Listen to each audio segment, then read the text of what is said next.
From the Penguin to the King of Gotham, Colin Farrell's character started at the bottom, but he almost got to the top until he got a knockout blow from Sylvester Stallone and Tulsa King. Welcome back, guys, to Fog Entertainment. We thought that the Penguin was the king of Gotham, and he might very well be, but he's not the king of the best TV show of 2024. That belongs to the man that stood tall in the ring, Rocky Balboa. But yeah, best TV show of 2024. It was a tough one. Much better than the movies, though. I think we've got to admit that pretty much from the get-go. Our movies was a mismatch. Yeah, look, the movies category didn't really excite me much. I'm not going to lie. When it comes to the TV series, though, yeah, I thought there was genuinely some good TV series. Well, I say some good. I thought there was a great TV series this year. Now, I haven't seen the Tulsa King, so I can't really comment on it, but I can comment on the Penguin, and I would have to say probably is the best TV show that I've seen in a very long time. Yeah, and we've got an interesting dynamic. I've seen all four. I've seen all four shows here, so I've got I'm actually cultured. I know a diddy man that only watched 2 out of the 4, but what I would say is... My bad.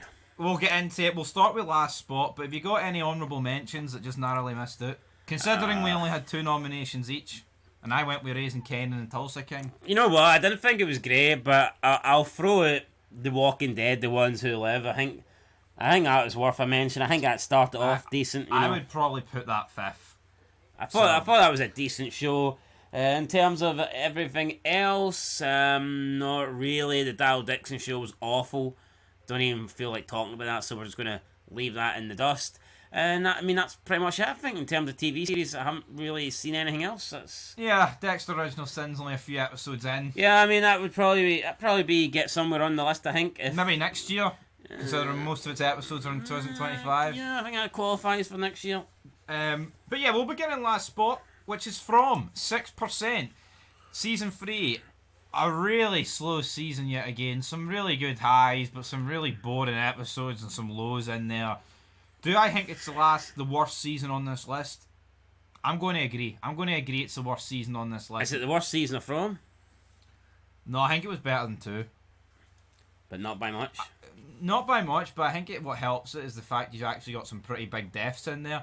Up and down. I think From season 2 was just so uneventful, to be honest, but it is what it is with that show. I think both shows kind of tailed off after the first 3 or 4 episodes. Yeah, no, I would agree with that. I think the middle of both the middle to the end of both seasons were really poor, in my opinion. I thought From season 3 brought it back with the reveals late on and then the Jim's death, which I thought was pretty good. But I would agree. People's put this in at last spot, so we'll move in to the next show. Power Book 3, Raising Kanan, 8% of the vote. Now, I would probably put this in second spot above Tulsa King, but I just think when you look at these shows, 242 people have obviously commented, right? No, sorry, 200. We don't have time for 242 comments, folks. 242 votes. I think a lot of this is just due to the simple fact of a lot of people just haven't watched these shows. Even though I think the Penguin deserves its high rating, but for me, I don't think Tulsa King should be first, right? I don't think it should be second either. But I think it's the show that people have probably watched the most. I look at Power Book and I look at From. They're on pretty shitty networks. You've got Stars, and I don't even know what From's on. Paramount, it wasn't My GM or something. MGM Grand. I mean, that's an arena in Las Vegas, man. That's not a TV network. But yeah, Power Book 3, Raising Kanan, another good season of that show. The best Power Book spin-off for me.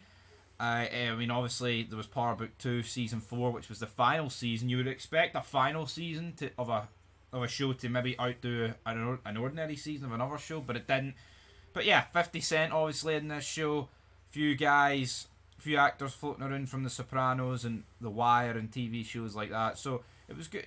Wait, Power Book 3, can't really fault the cast. But let's move into our top 2, because that is where the discussion has to be made here. 36% of the vote goes to the Penguin. Big Colin Farrell acted his heart out. A lot of great nominees in there. He couldn't quite get to the top, but I tell you what, he deserves top spot.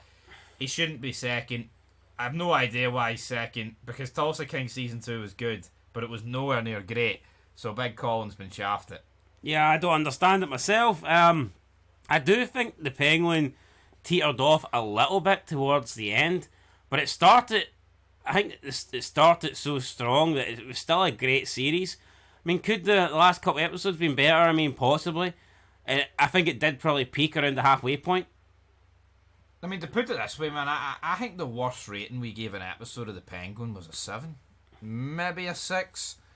But I don't think we gave it. I think a 7 would have been the lowest. Yeah, so I mean, you're talking about episodes that were getting like 9s, 8s, 7s.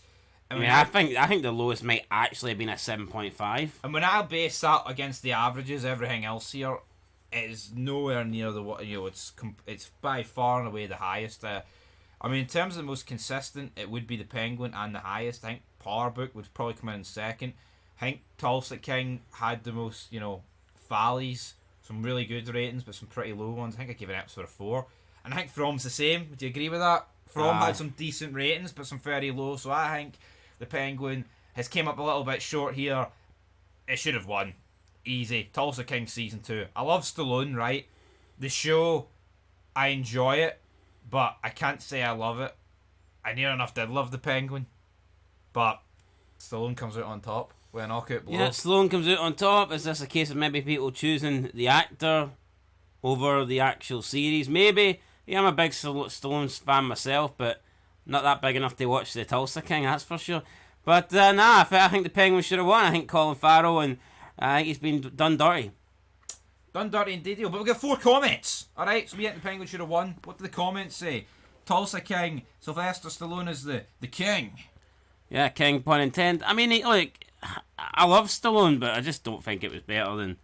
Can't really, Tulsa King Season 2... Tulsa King 2, not even close. Season 3 was renewed after the first episode of the second season airing. I mean, that doesn't really mean anything, though. Yeah, Season 3 being renewed doesn't mean shit. But here, I still enjoyed it. So, let's see. You ready? Woo! Are you ready? Are you ready for the James Toner Express?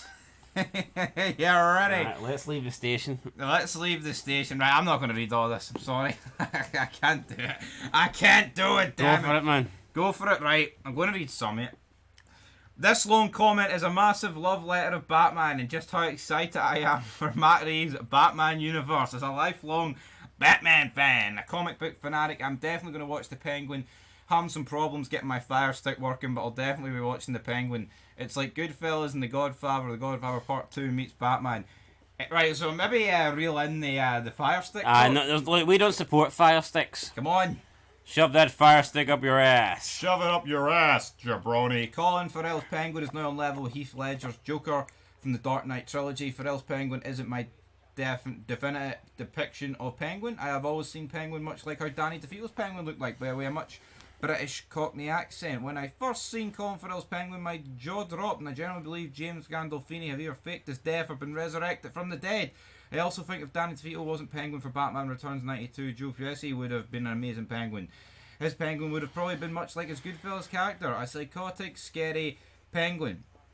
Right, what do you make of...